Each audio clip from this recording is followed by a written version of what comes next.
he who has seen everything. I will make known to the lands.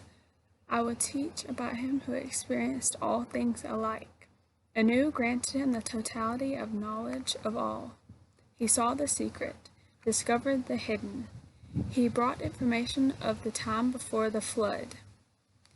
He went on a distant journey, pushing himself to exhaustion, but then was brought to peace.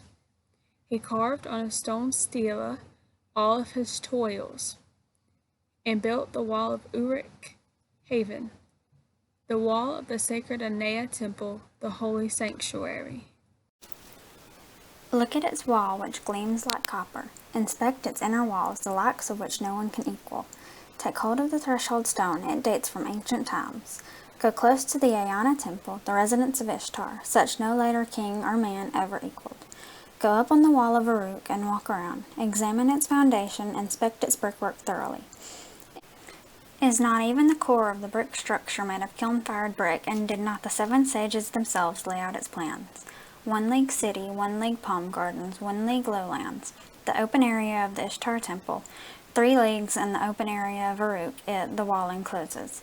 Find the copper tablet box, open thee of its lock of bronze, undo the fastening of its secret opening. Take and read out from the lapis lazuli tablet how Gilgamesh went through every hardship.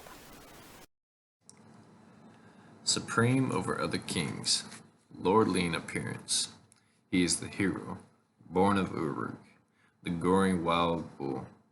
He walks out in front, the leader, and walks at the rear, trusted by his companions. Mighty net, protector of his people, raging flood, wave who destroys even walls of stone. Offspring of Lugubanda, Gilgamesh is born to perfection. Son of the August cow, Raimunensen, Gilgamesh is awesome to perfection.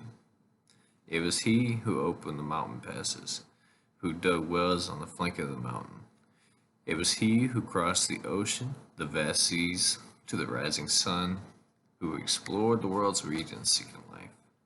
It was he who reached by his own sheer strength Utanapistum, the faraway, who restored the sanctuaries that the flood had destroyed for teeming mankind. Who can compare with him in kingliness? Who can say, like Gilgamesh, I am king?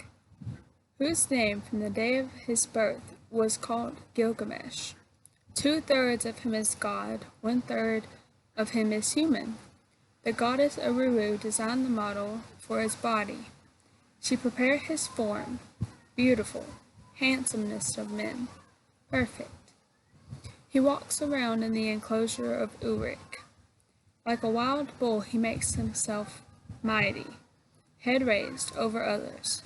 There is no rival who can raise his weapon against him. His fellows stand at the alert, attentive to his order, and the men of Uruk become anxious. Gilgamesh does not leave a son to his father.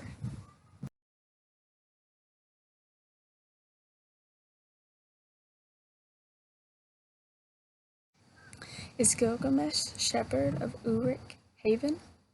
Is he the shepherd? Bold, eminent, knowing, and wise? Gilgamesh does not leave a girl to her mother, the daughter of the warrior, the bride of the young man. The gods kept hearing their complaints, so the gods of the heavens implored the Lord of Uruk anew.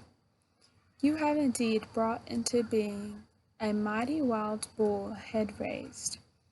There is no rival who can raise a weapon against him. His fellows stand at the alert, attentive to his orders.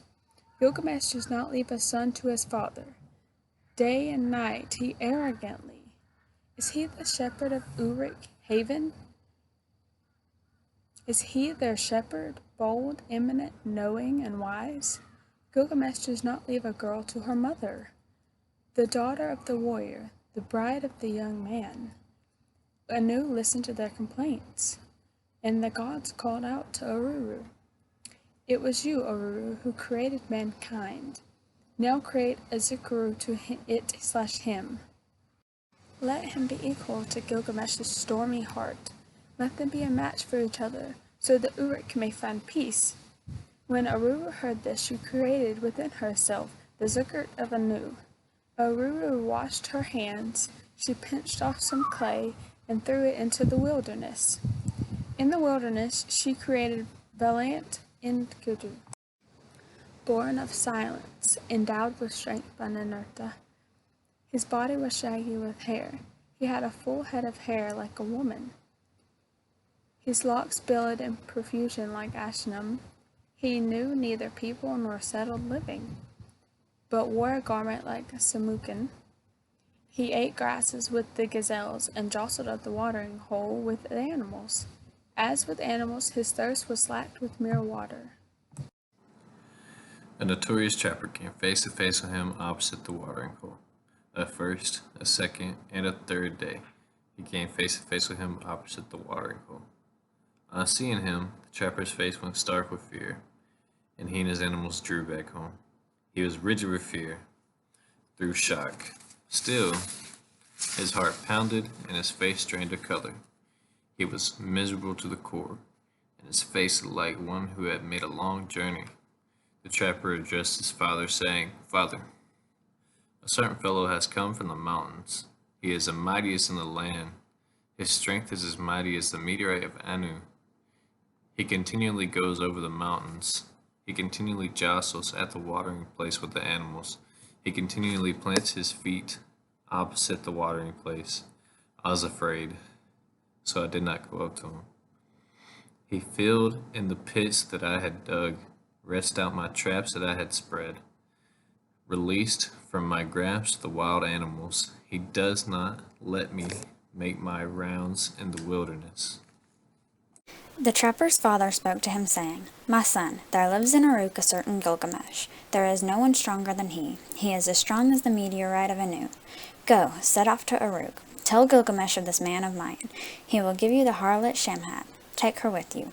The woman will overcome this fellow as if she were strong. When the animals are drinking at the watering place, have her take off her robe and expose her sex. When he sees her, he will draw near to her, and his animals, who grew up in his wilderness, that will be alien to him." He heeded his father's advice.